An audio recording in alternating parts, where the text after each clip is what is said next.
Okay students, सो अब हम पढ़ेंगे कि ऐसे कौन से फैक्टर्स हैं जो कि एंजाइम्स की एक्टिविटी को या तो बढ़ा सकते हैं या तो कम कर सकते हैं। इसका मतलब ये है कि एंजाइमेटिक एक्शन को एक्सेलरेट कौन कौन से फैक्टर्स कर रहे होते हैं और डी एक्सेलरेट या इनहिबिट कौन कौन से फैक्टर्स कर रहे होते हैं। तो हमने उस बेस पे इनको तीन कैटेगरीज में डिवाइड कर दिया है। एक है हमारे पास को एंजाइम, एक है हमारे पास एक्टिवेटर्स और तीसरा हमारे पास है इनहिबिटर्स। को एंजाइम्स अभी हमने पिछली पार्ट में देख लिया था, पार्ट 2 में, कि enzyme with organic non protein part is called coenzyme.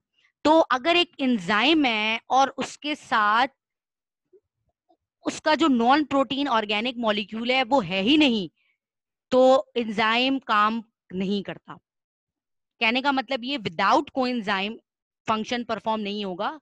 कुछ कोएंजाइम्स की हमारे पास एग्जांपल ये CoA, NAD, FAD, NADP, ATP, AMP, ये तमाम ऐसे कोएंजाइम है जो कि हमने पिछले चार्ट में भी डिस्कस किए थे जब हम क्लासिफाई कर रहे थे कि इनके बगैर वो जो एंजाइम होगा, अगर एंजाइम के साथ ऑर्गेनिक मॉलिक्यूल अंदर पार्टिसिपेट नहीं कर रहा है या इन्वॉल्व नहीं है, तो वो एंजाइम किसी काम का नहीं है और एंजाइम जो है वो अपनी एक्टिविटी को शो नहीं करेगा। अच्छा जी, इससे पहले जब हम पीएच और टेम्परेचर की बात कर रहे हैं तो टेम्परेचर पे तो हमने बात कर ली थी कि ऑप्टिमम पे मैक्सिमम एक्टिविटी शो करेगा, डिस्ट्रॉय जो है वो 100 पे हो जाएगा और मिनिमम जो है वो अपना एक्टिविटी शो करेगा एट 0 डिग्री सेंटीग्रेड। पीएच में अगर किसी भी एंजाइम की चेंज हो जाती है तो पीएच में जो एंजाइम है वो हो जाता है डीनेचर्ड। ठीक है, डीनेचर्ड का मतलब ये होता है कि अपने अपने अपना जो स्ट्रक्चर है उसको कुछ टाइम के लिए खराब कर देता है क्योंकि उसको वो पर्टिकुलर पीएच नहीं मिली हुई, और जब पर्टिकुलर पीएच मिल जाती है तो वो डीनेचर्ड से अपने आप को फिर ठीक कर लेता है। ठीक है, एक होता है डिस्ट्रॉय, एक होता है डीनेचर। डिस्ट्रॉय वाली चीज दोबारा नहीं बन सकती, डीनेचर वाली चीज अपने आप को ठीक कर सकती है। ठीक है जी, उसके अलावा हमने ये भी बात की थी कि कोएंजाइम कौन सा रॉ मटेरियल में कौन सा आता है, जिसमें रॉ सब्सटेंस कौन सा आता है, जिसमें हमने बात की थी वाइटामिन की। उसके बाद हमारे पास कुछ ऐसे हैं जो कि एंजाइम्स की एक्टिविटी को बढ़ाते हैं, हमेशा से बढ़ाते हैं। वो हमारे पास कहलाते हैं कोफैक्टर। ज्यादातर वो कोफैक्टर्स होते हैं, यानी इनऑर्गेनिक सब्सटेंसेस ज्यादातर एक्टिवेट कर रहे होते हैं, जैसे magnesium, zinc, manganese, phosphatase, carbonic anhydrase. देखिए मैंने शुरू से बताया हुआ है कि जो ASE का मतलब होता है, हम we are talking about enzyme. तो ये जो इनऑर्गेनिक जितने भी सब्सटेंस होते हैं ये एक्टिवेट करते हैं एंजाइम्स की एक्टिविटी को। कुछ होते हैं इनहिबिटर्स जो कि एंजाइम्स की एक्टिविटी को डिक्रीज करते हैं, क्योंकि ये डिक्रीज होना भी हमारी नीड है। जैसा कि हमने चैप्टर के शुरू में डिस्कस किया था कि हमेशा से इंक्रीज होना ही हमारी नीड नहीं होती, कभी कभी एंजाइम की डिक्रीज होना भी हमारी नीड होती। तो इनहिबिटर्स क्या करते हैं? इनहिबिटर्स बेसिकली कुछ चेंजेस लाते हैं एंजाइम के स्ट्रक्चर में ताकि उस रिएक्शन को कुछ देर के लिए स्टॉप कर दिया जाए या उसकी एक्टिविटी को डिक्रीज कर दिया जाए। तो उसको हमने क्लासिफाई किया कॉम्पिटेटिव और नॉन कॉम्पिटेटिव से। तो कॉम्पिटेटिव और नॉन कॉम्पिटेटिव हम बेटर डायग्राम के थ्रू देख सकते हैं जो आपके सामने आ चुकी है। देखिए जी, एंजाइम की जो एक्टिव एंजाइम की वो साइड जिस पे सबस्ट्रेट अटैच होता है वो कहलाता है एक्टिव साइट, और एक्टिव साइट के अलावा पूरी एंजाइम की साइट कहलाती है allosteric site. I repeat, enzyme की वो साइट जिस पे सबस्ट्रेट अटैच होता है that is called active site. Other than active site, the enzyme site, all the enzyme site is called allosteric site. तो बेसिकली एंजाइम अगर कॉम्पिटेटिव इनिबिटर्स वो होते हैं जो कि होते इनहिबिटर्स हैं, उन्होंने एंजाइम की एक्टिविटी को रोकना होता है। वो एंजाइम ये समझता है कि ये जो आके उसके साथ अटैच हुआ है वो है सबस्ट्रेट, क्योंकि ये हूबहू जो मिमिक करता है वो सबस्ट्रेट की करता है, हूबहू शक्ल जो अपनी दिखाता है वो सबस्ट्रेट की दिखाता है। तो एंजाइम उस सबस्ट्रेट समझ के इनहिबिटर को अपनी एक्टिव साइट पे अटैच कर लेता है, लेकिन एज अ रिजल्ट क्या होता है कि पूरा का पूरा उस जो बायोकेमिकल रिएक्शन है वो स्टॉप हो जाता है, क्योंकि इनहिबिटर अब उस जगह से उठ नहीं रहा। ठीक है जी, ये होता है कॉम्पिटिटिव इनहिबिटर, यानी कि उसने कंपटीशन रख ली है और अब सबस्ट्रेट रह ही नहीं सकता वहां पर। किसी भी तरीके से वो अटैच ही नहीं होगा, तो वो खुद ब खुद वो रिएक्शन वहीं स्टॉप रहेगा ना, स्टॉप हो जाएगा ना, अगर सबस्ट्रेट प्रोडक्ट में नहीं कन्वर्ट होगा। तो ये कहलाता है कॉम्पिटिटिव। एक होता है नॉन कॉम्पिटिटिव इनिबिशन। बेटा नॉन कॉम्पिटिटिव इनिबिशन से मुराद ये कि इनहिबिटर्स जो है वो एक्टिव साइट पर तो अटैच नहीं होता, अदर देन एक्टिव साइट पे अटैच होता है, यानी कि एलोस्टेरिक साइट पे अटैच होता है, यानी कि एंजाइम की किसी भी साइट पे जाके अटैच होता है। अब एंजाइम का ना एक मखसूस एक रिएक्शन होता है। अगर एंजाइम्स, देखो एंजाइम्स की एक ही जगह अटैच होने की जो है एक्टिव साइट, उसके अलावा एंजाइम की कोई साइट पे कोई चीज अटैच हो जाएगी तो एंजाइम अपनी एक्टिविटी को खत्म कर देगा। तो इनहिबिटर बगैर कॉम्पिटिटिव कंपटीशन के आराम से जाता है और एंजाइम के किसी अलग जगह पे अटैच हो जाता है। As a result substrate attach ही नहीं होता उस एंजाइम पे। क्यों?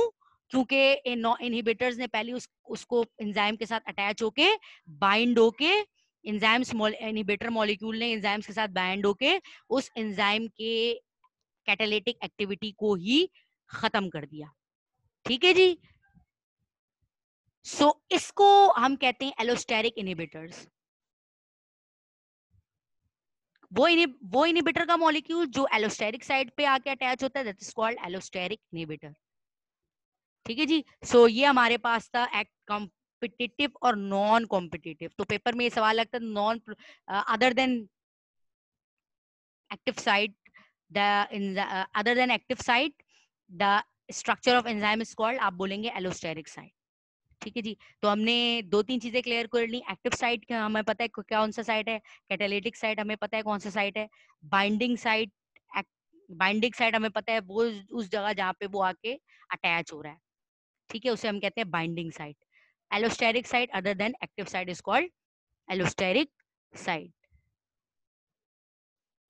ठीक है जी। तो ये हमारे पास थे कुछ फैक्टर्स जो कि एंजाइम एक्टिविटी को इफेक्ट कर रहे थे। उसके बाद हमारे पास आ जाता है फीडबैक इनहिबिशन। फीडबैक इनहिबिशन का दूसरा नाम है एलोस्टेरिक मॉड्यूलेशन ऑफ एंजाइम। अब बेसिकली होता क्या है कि देखो ये पूरा प्रोसेस आपको ये समझ में तो आ गया कि ये पूरा प्रोसेस चलेगा नहीं, इनहिबिट हो रहा है ना। देखो होता कभी कभी ऐसा होता है कि एक रिएक्शन के अंदर बहुत सारे एंजाइम्स इन्वॉल्व होते हैं, एंजाइम 1 2 3 4 5 6 7 8 9 10। जब एंजाइम 1 अपना काम करेगा तब एंजाइम 2 अपना काम करेगा, जब 2 करेगा तब 3 करेगा, जब 3 करेगा तो 4 करेगा, सो ऑन करते करते 10 तक पहुंचेगा। देन एक सबस्ट्रेट जो है वो प्रोडक्ट में कन्वर्ट हो जाएगा। तो इसका मतलब ये है कि अगर कभी ऐसा हो जाए कि नॉन कॉम्पिटिटिवली एंजाइम वन ने अपना काम ही नहीं फंक्शन परफॉर्म किया, क्योंकि उसकी जो एलोस्टेरिक साइड है उस पे आके एक इनहिबिटर आके अटैच हो गया और उसने अपनी एक्टिविटी को वहीं स्टॉप कर दिया, तो एंड प्रोडक्ट भी आपको नहीं मिलेगी। समझ आ रही है?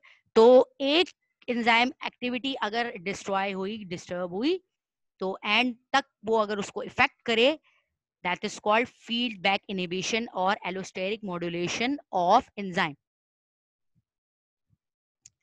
दैट्स मीन, एक और बार मैं बता देती हूँ कि इसका मतलब ये है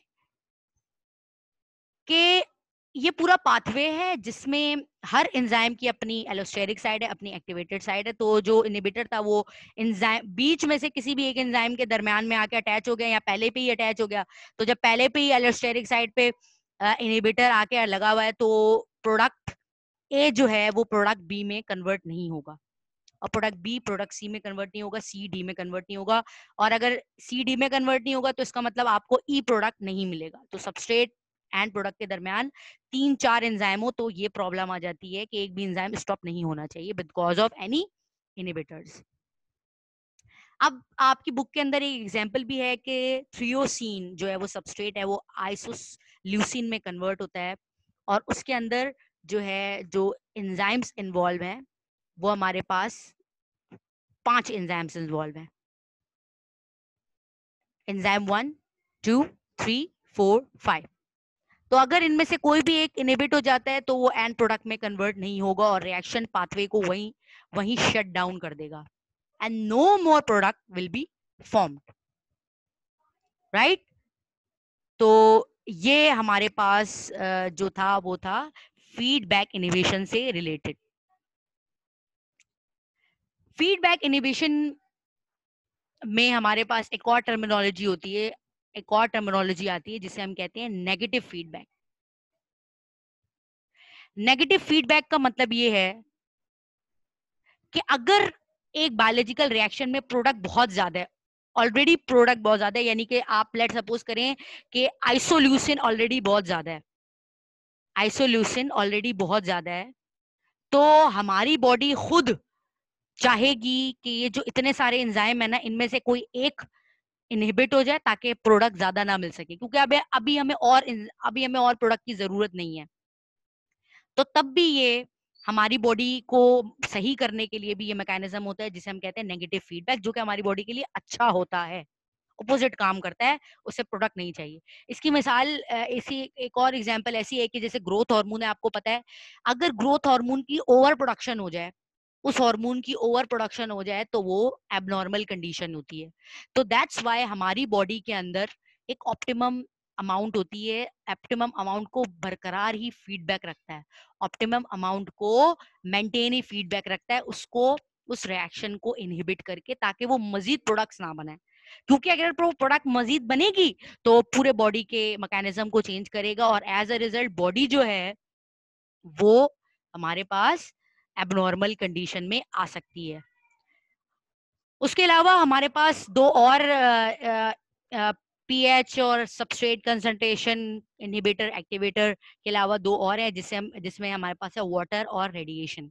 वाटर आपको पता है हर ऑर्गेनिज्म के लिए जरूरी है, जर्मिनेशन से लेकर प्लांट की ग्रोथ तक और प्लांट से लेकर ट्री तक। तो आपको ये बात पता है कि जब एक सीड जर्मिनेट होता है तो सीड के अंदर भी बहुत सारे एंजाइम्स हैं जो कि इन्वॉल्व होते हैं, और जर्मिनेट सीड तभी होता है जब आप उसको पानी देंगे और जब उस पर सनलाइट आएगी, ठीक है ना। तो बेसिकली प्लांट दो पानी से एंजाइम अपने आप को एक्टिव करता है, एंजाइम अपने आप आपको एक्टिव करेगा तो सीड जर्मिनेट होगा, और सीड जर्मिनेट होने के बाद अपने आप को प्लांट में कन्वर्ट करेगा। तो basically amount of water is directly proportional to the activation of an enzyme. उसके अलावा है रेडिएशंस। देखिए जैसे रेडिएशंस हमारे सेल्स में म्यूटेशन क्रिएट कर देती हैं, ऐसी चेंजेस क्रिएट करती हैं जो कैंसर बना देता है, बिल्कुल ऐसे ही अगर एक एंजाइम्स पे मुसलसल रेडिएशन का एक्सपोजर हो, यूवी रेडिएशन का, एक्स रेज का, alpha rays, beta rays, gamma rays का, तो वो क्या करेगा, वो जो एंजाइम प्रोटीन का बना हुआ है उस प्रोटीन की ही शेप खराब हो जाएगी। अगर प्रोटीन और नॉन प्रोटीन का मिलके भी बना हुआ है तब भी तो प्रोटीन तो उसमें था ना भाई। होलो एंजाइम या कॉन्जुगेटेड एंजाइम में प्रोटीन पार्ट तो तब भी था। तो प्रोटीन पार्ट उस रेडिएशन के थ्रू खराब हो जाता है, और जिसकी वजह से एंजाइम फिर अपना प्रॉपर फंक्शन परफॉर्म नहीं कर सकता। तो ये था हमारे पास चैप्टर एंजाइम्स। इसके अलावा आपको जो मैंने सब चीजें कवर कर दी है, बिल्कुल सब चीजें, एक एक चीज मैंने इसकी कवर कर दी है। आपको कोई भी इसमें इससे रिलेटेड हो प्रॉब्लम, तो वो आप लोग मुझसे इंडिविजुअली डिस्कस, जैसे इंडिविजुअली बच्चे करते हैं, पहले भी कर रहे हैं, तो वो मुझसे इंडिविजुअली डिस्कस कर सकते हैं, और इसका इंशाल्लाह टेस्ट जो है वो इंशाल्लाह मैं अनाउंस कर दूंगी। ठीक है जी। तो ये हमारे पास एंजाइम चैप्टर हो गया कंप्लीट।